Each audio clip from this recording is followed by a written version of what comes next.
Hello, I'm Steph from iDriver Classic, and today I'm back on a rather fabulous adventure through the Lake District. And today we're looking at the Lakeland Motor Museum. There's a fantastic array of different things to look at here, and if you're coming, prepare to spend a good few hours here, because I thought that we'd maybe be here 2 or 3 hours, and we've been here already 4 and 5. And every time we look at something, we find another thing to get excited about. So there's lots to see here, and you can definitely plan your own visit. But today I'm going to show you some of the highlights of my visit. So come on, let's go, because we're going to start off with this 1920 Ford Model T van. I thought we'd kick off the video with a solid classic. Now, these Model T Fords were made from 1908 until I think May 1927, and there were over 16 million that built, which makes it incredible really, because cars at that time were such a luxury purchase and such an unusual thing to have that those numbers seem absolutely enormous. Now, this one for me is quite special because it's not that typical black that we come to expect with the Model Ts. It's all been specially sign written, and all the sign writing you see on this is correct because it was used in Blackpool for many years, and then once it kind of came out of service, it came to come and live over here. So it's a lovely little bit of kit, and it's full of nice historical trinkets from the time. Now let me show you some other bits and pieces. I took a bit of a fancy to this as well. It's a 1927 Dennis fire engine, and it's a 250 gallon type, and it's called that because that's the amount of water it can pump in a minute. Now, the first thing that I'm going to say is, if you are coming here, make sure you look up, because it's when you look up that you start to see some of the most interesting bits. They've got everything from planes to hot air balloons, and it's quite incredible really. And in fact, there's a plane, I think it's that one, where the wings were recovered, and it's actually by a chap that we're going to meet in one of our next videos. So it's all very exciting and very intertwined. But one of the greatest things about this museum is, with there being so much to see, it's everything's marked on the floor. So as you can see, we've got some red arrows to follow. We're going to follow those on our journey, and that's how we're going to discover all the best bits of, well, in my opinion, Lakeland Motor Museums. Come on, let's carry on.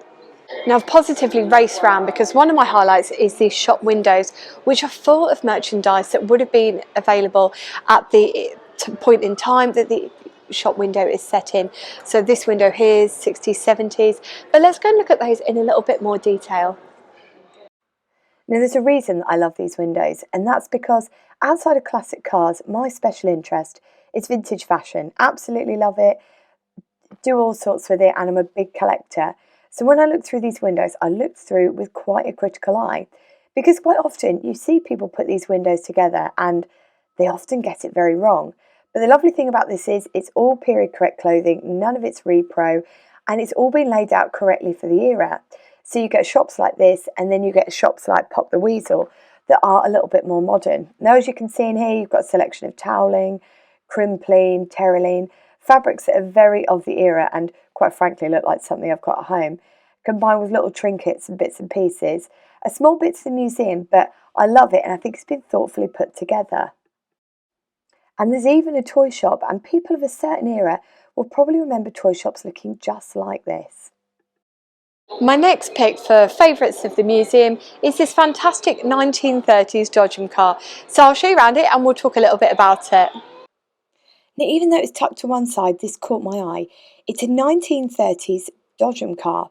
So nowadays we see the electric ones.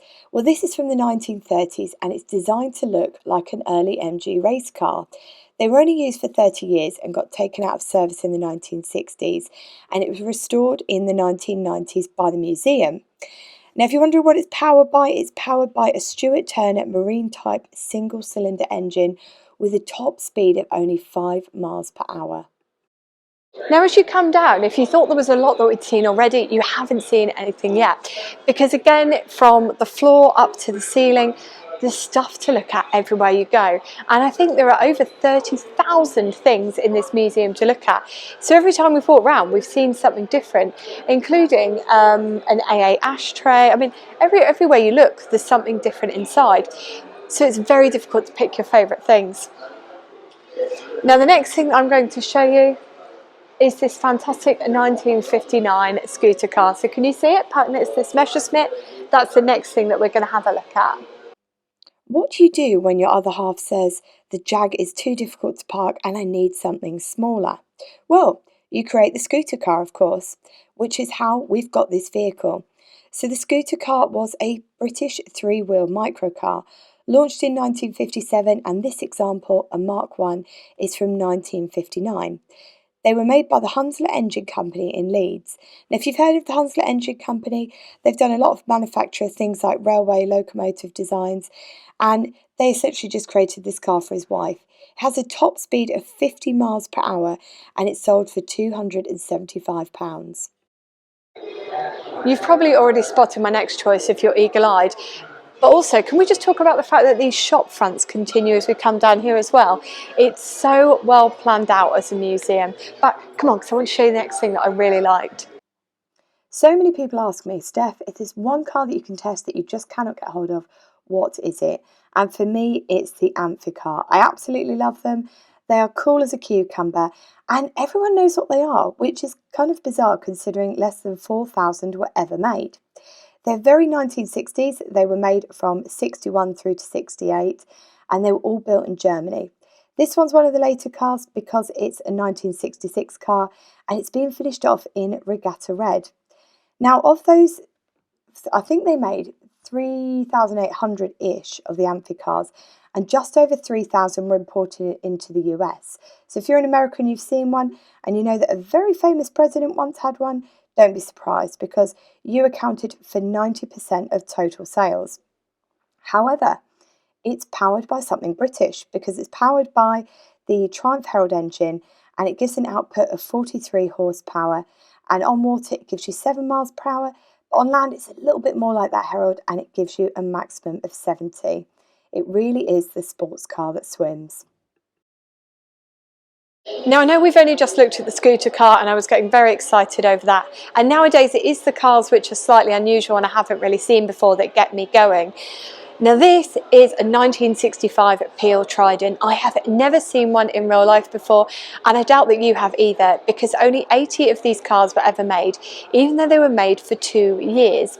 They retailed at £160, and one of the most interesting things about them is when they were sold, you could either opt for a 2-seater, which is what this car is.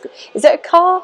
Tiny little vehicle, because I think it's only 72 inches long. Anyway, in this vehicle, we only have 2 seats, but when you came to buy it, you could have either picked 2 seats or a seat and a shopping basket. So it's quite crazy, really. But because of all of this, and because it only had 3 forward gears and no reverse, it meant that 16-year-olds could drive these. So if you were a 16-year-old who was a bit flush with cash, you could have treated yourselves to one of these. Never seen one in real life before. It was the successor to the P50, which you've probably seen before because we all love these cars, right? And it's just very exciting to see it here today. But this is what I mean, because the first time I walked around the museum, I missed this little section. So I'm quite pleased that I've done a couple of laps around. And if you're visiting, I would suggest you do too. So let's go through into the next section and I'll show you some other very interesting cars. This museum really is a treasure trove. Now, as you can see, as we head into another room, there's even more treasure on display and fantastic cars. I'm going to show you a couple that caught my eye in this section. With so much to look at, you might end up walking past this Volvo 145, and you really shouldn't because it's got a fantastic history and it's probably one of the best examples in the world. It's only covered a genuine 7,000 miles from new and was bought simply to tow a caravan, and it was used from 1973 until 2001. It was carefully stored indoors and then donated to the museum. I know, it's not a car, but I absolutely loved how this had been done. So laid out across the back parcel shelf in this car was a collection of vintage Smurfs. And this is the great thing about this museum is as you walk around, you see little exhibitions or little dioramas displayed inside the main exhibits. Another area of the museum that I particularly enjoyed were these workshop scenes where they had old cars and they had the workshops laid out as though it was a step back in time. Now, whilst you can't go into the workshops itself, it's all very widely presented at the front and you can see everything that's on display. And it's a fantastic addition. And It's hard to tell you what a smell is like through a screen, but it smells old too. Now, if you're wondering what my favourite thing about the museum is, let me show you. Well, you can probably already spot them. It's this fantastic selection of games. And the best thing about it is they're not just here as boring, dusty exhibits. You can actually play them. And they're relatively cheap as well. So it's 20p a go. So I got a bit of a heads up from Becca from Passenger Seat Podcast, who came, I think, last week or the week before. And she said, make sure you bring some change because you're going to love these games. So I've got 20p ready. So let's have a go. As someone who didn't pass their driving test first time, what I get on the new driving test.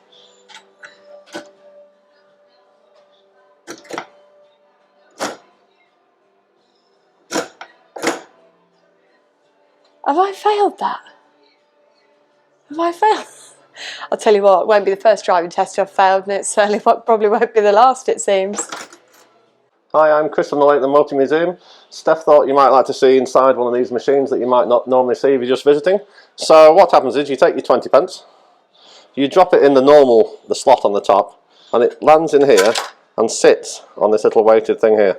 That's what allows you to push this bar in, and if you watch these cogs, they jump inwards. So they're now engaging the drive from these wheels. It uses bits of bicycles, so in here is, so it'll only allow you to turn the wheel one way. It uses the, I'm trying to think what the word for it is. But anyway, from the back wheel of a single speed bike. So as you turn the handle, it turns this bicycle chain. Come down a bit, Steph. Oh yeah, you can see the yellow handle's turning the yellow racer.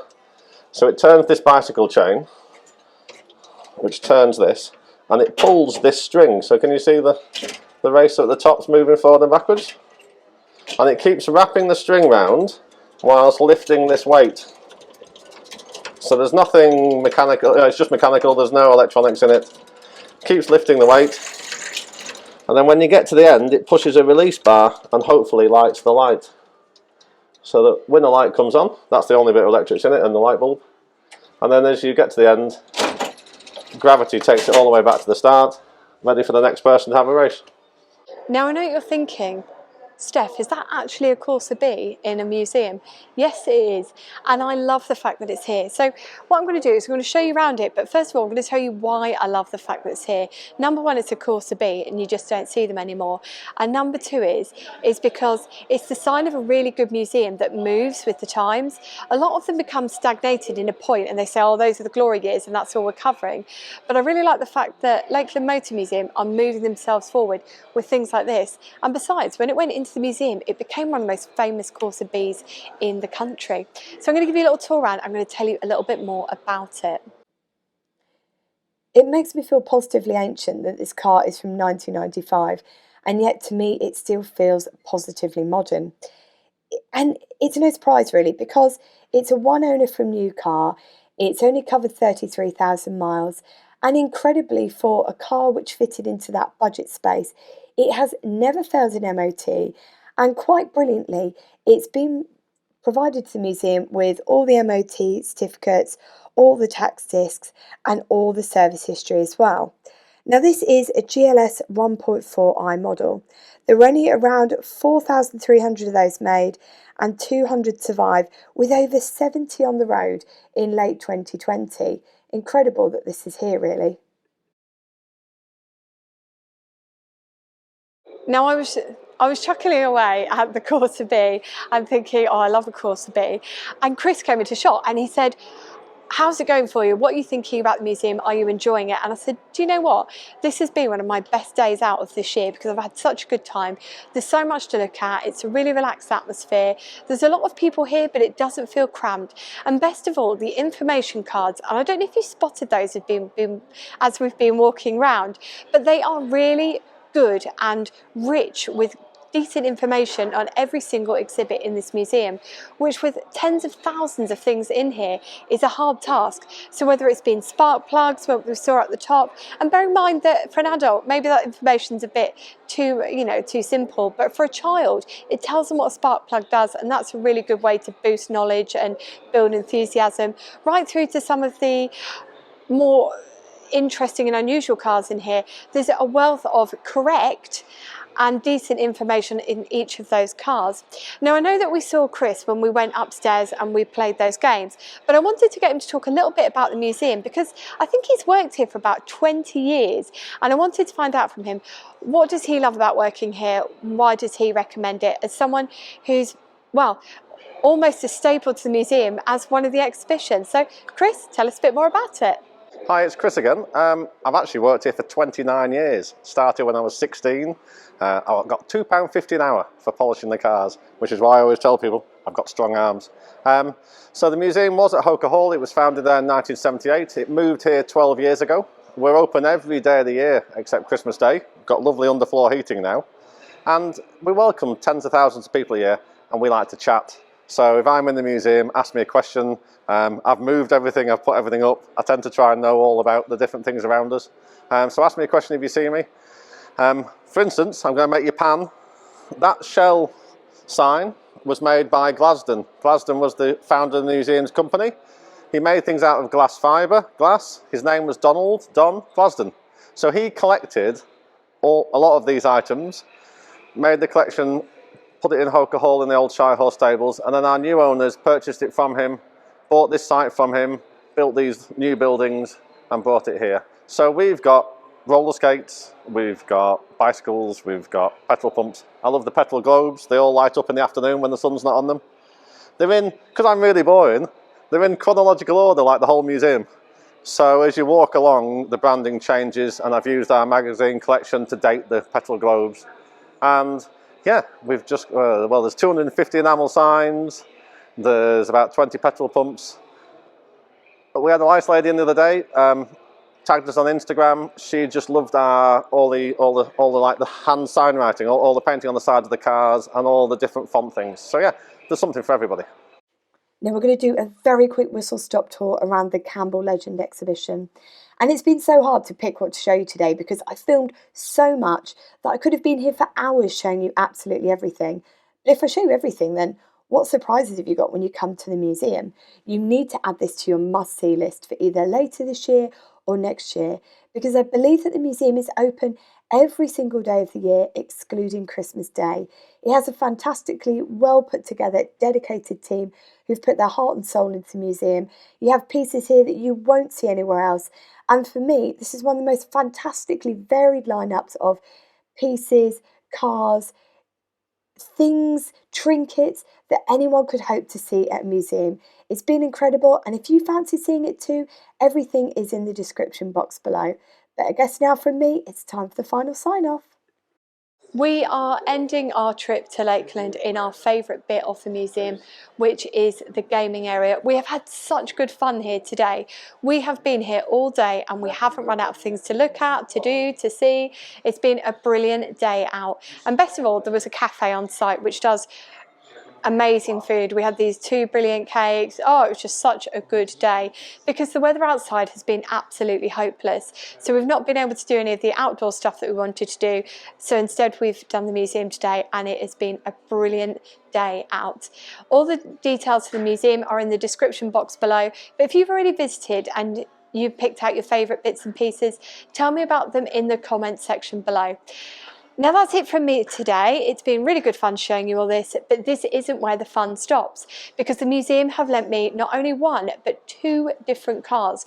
One is from the museum and one is from our friend Chris, who works at the museum. So the one we're borrowing next week is a pre-war Humber and I cannot wait to show you it. You are going to love it and it's so different to anything we've had on the channel before. But until next Sunday, when we're looking at that Humber and taking it out on a test drive, take care and drive safely.